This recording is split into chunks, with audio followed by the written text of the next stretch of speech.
Hello दोस्तों, आज की हमारी कहानी है दाएं हाथ से दो तो बाएं हाथ को भी पता नहीं चलना चाहिए। शीना मॉडर्न ख्यालों की होने के बावजूद अपने संस्कारों को कभी नहीं भूली थी। शीना की माँ उसे तभी छोड़कर चली गई थी जब वो बहुत छोटी थी। उसकी माँ के जाने से पहले वह उसे संस्कारों की पोटली थमा कर गई थी। शीना को पहले से ही पता था कि जब वो ससुराल जाएगी तो उसे किन किन बातों का ध्यान रखना है। उसके लिए कई रिश्ते आए, लेकिन कहीं बात इसलिए पक्की नहीं हो पा रही थी क्योंकि वो बिन माँ की लड़की है। पता नहीं संस्कारी होगी भी या नहीं। शीना को बहुत बुरा लगता है कि किसी लड़की की पहचान उसके साथ रहकर ही की जा सकती है, ना कि इस आधार पर कि उसकी माँ इस दुनिया में नहीं है तो वो संस्कारी नहीं है। शीना ने अब शादी के सपने देखना छोड़ दिया था। उसे अब लगता था कि जो किस्मत में लिखा होगा वही होकर रहेगा। बिना वजह चिंता करने से कुछ नहीं होगा। एक दिन उसकी सहेली रोजी के पापा उसके लिए रिश्ता लेकर आए। उनकी दूर की बहन का बेटा बड़े शहर में नौकरी करता था और बहुत ही संस्कारी भी था। रोजी शीना की अच्छी सहेली थी, इसलिए उसके पिता उसकी खूबियों के बारे में अच्छे से जानते थे। लड़के में कोई खराबी नहीं थी और अच्छे पद पर नौकरी करता था। ऐसा जानकर शीना के पिता ने रिश्ते के लिए हाँ कर दी। लड़का लड़की एक दूसरे से मिले और दोनों ने एक दूसरे को पसंद भी कर लिया। रिश्ता पक्का हो गया और सगाई भी हो गई।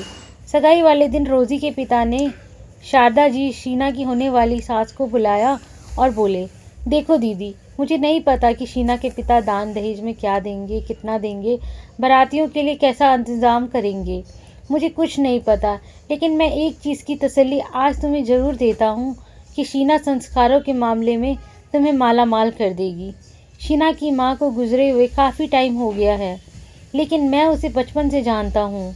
मरने से पहले ही उसकी माँ उसे संस्कारों से परिपूर्ण कर गई थी। शारदा जी जानती थी कि उनको क्या करना है। अगले दिन जब शीना के पिता का फ़ोन आया कि दहेज से जुड़ी कुछ बात करनी है, तो शारदा जी ने कहा, अभी रुकिए, शादी पर देख लेंगे। शीना के पिता चिंतित हो गए कि जो काम करना है वो आज ही करके क्यों ना निपटाया जाए, कल किसने देखा है।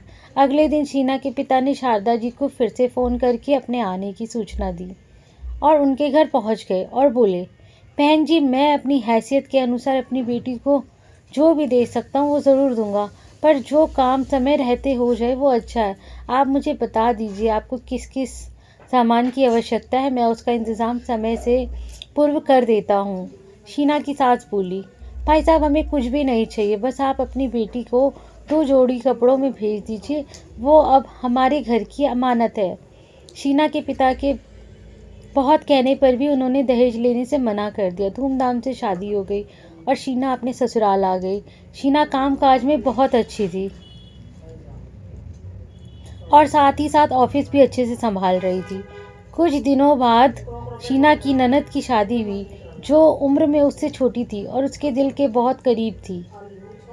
रितु शीना से अपने दिल की हर बात साझा करती थी। शादी के बाद कुछ दिनों के बाद रितु का फ़ोन आया और वो रोने लगी, तो रितु ने उसे अपने ऑफिस के पास वाले होटल में मिलने के लिए बुलाया। शीना ने रितु की पूरी बात सुनी और उसे सब कुछ ठीक होने का आश्वासन देकर आ गई।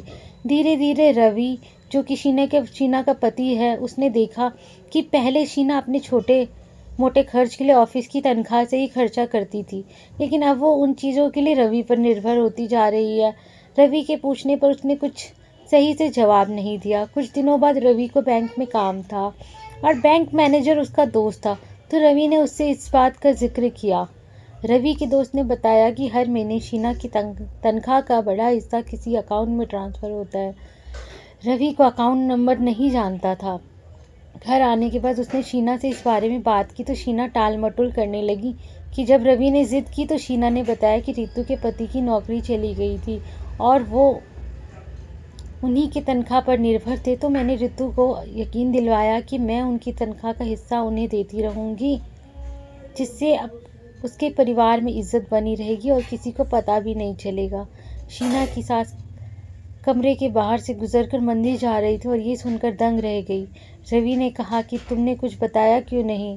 तो शीना ने कहा कि दाएं हाथ से दो तो बाएं हाथ को भी पता नहीं चलना चाहिए, ऐसा मेरी माँ कहा करती थी। ये सुनते ही शारदा जी को विश्वास हो गया कि वाकई उन्होंने अपने भाई की बात मानकर बहुत अच्छे घर में रिश्ता किया है।